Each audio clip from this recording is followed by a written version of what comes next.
ဦးလေးသမီးအဲ့ဒါဘာကြီးလဲဗျခေါင်းတသားကြီးမလားဟာကြောက်စရာကြီးစိတ်ကောင်းကြီးနဲ့ဒါစိတ်တန်ကိုခေါ်တဲ့အထိပ္ပယ်ပဲဘာကြီးလုပ်နေရလဲမသိပါဘူးကွာဟိုမှာဖော်တော်ကြီးကငါ့ကိုဒီခေါင်းတသားကြီးကိုပြင်ဆင်ဆိုတော့ငါလာပြီးတော့ပြင်ဆင်ပေးနေရောကွာ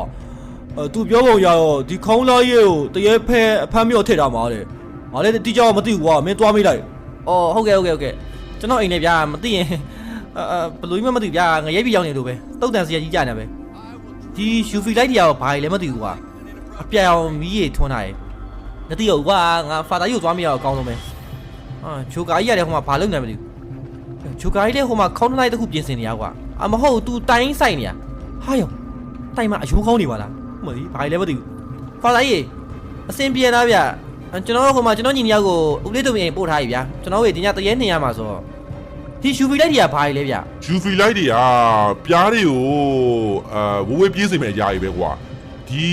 အပြာရောင် UV မီးလုံးတွေမီးချောင်းတွေတက်ထားရင်ပြားတွေငေါ့အိမ်တွေကိုတုံဝင်လာကြအောင်မှာမဟုတ်ဘူးကွာအဲ့ဒါဆိုရင်သူ့အနေနဲ့လည်းမရှိအောင်ဆိုတရေတွေကိုအေးဆေးနှိမ်နေလို့ရပါပေါ့ကွာတရေအေးဆေးဖမ်းလို့ရတာပေါ့